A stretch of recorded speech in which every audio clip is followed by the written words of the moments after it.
Öncelikle Haziran ayında hasadına başladığımız arpa ve mercimekle sezonu açtık. Çiftçi bakımından kurak bir sezon geçirdik. Dolayısıyla geçmiş yıllara oranla yaklaşık %30-%40 oranında bir verim kaybı çiftçilerimiz yaşadı. Fiyat anlamında TMO'nun açıkladığı fiyatlar belirleyici oluyor ki bu sene de öyle oldu. Özellikle arpa 11 lira fiyat açıkladı. Buğdayda 13.500 lira fiyat açıkladı. Hem yumuşak hem sert buğday aynı fiyatı açıkladı. Bir de 2.520 lira da prim açıkladı.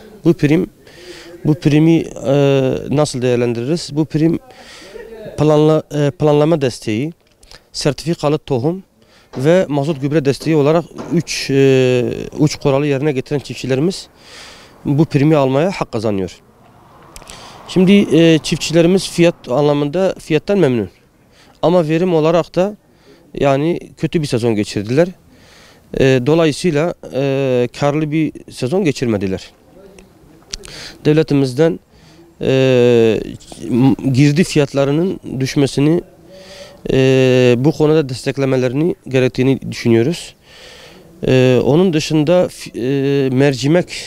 mercimek bu sene kazandırdı. Hem samanda hem de mercimekte bu sene kazançlı bir sezon geçirdi.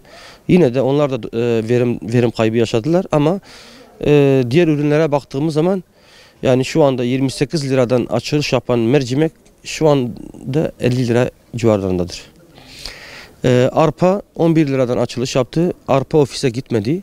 Arpa TMO'ya gitmedi. Esnaf, tüccar aldı.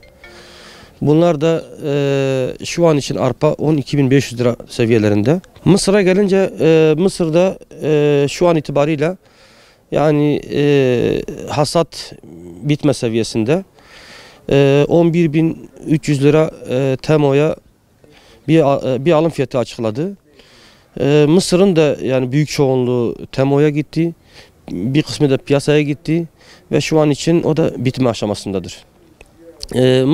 Mısır'da verime gelince Mısır'da sulu alan olduğu için bahar aylarında çiftçilerimiz zarar gördüler. Ani dolu vuran yerler oldu. O dolu vuran yerler bugün içinde verime yansıdı. Bazı yerlere vurmadı. Onlar kısmen daha iyi görünüyor. Çiftçimizin Mısır'daki fiyat beklentisi de normal seviyelerde, yani düşük de değildi, yüksek de değildi. Ortalama bir fiyat, bu beklenen bir fiyattı açıkçası. Çiftçilerimiz genel anlamda girdi fiyatlarından şikayetçidir her zaman için. Yani mazot olsun, gübre olsun, tohum olsun, ilaç olsun, bütün giderler, yani Türkiye dünya ortalamasının çok üzerinde girdilere sahiptirler. Dolayısıyla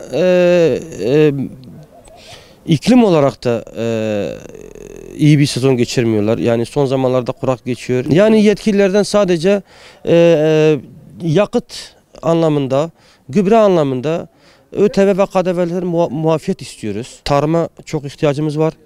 Tarım bizim vazgeçilmezimizdir. En büyük kalemimizdir tarım.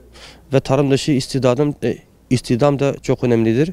Yani bizim Batman genelinde olsun, Güneydoğu genelinde olsun büyük çoğunluğu geçimini tarımla karşılıyor. Bu da ülke ekonomisi için önemli bir kalemdir.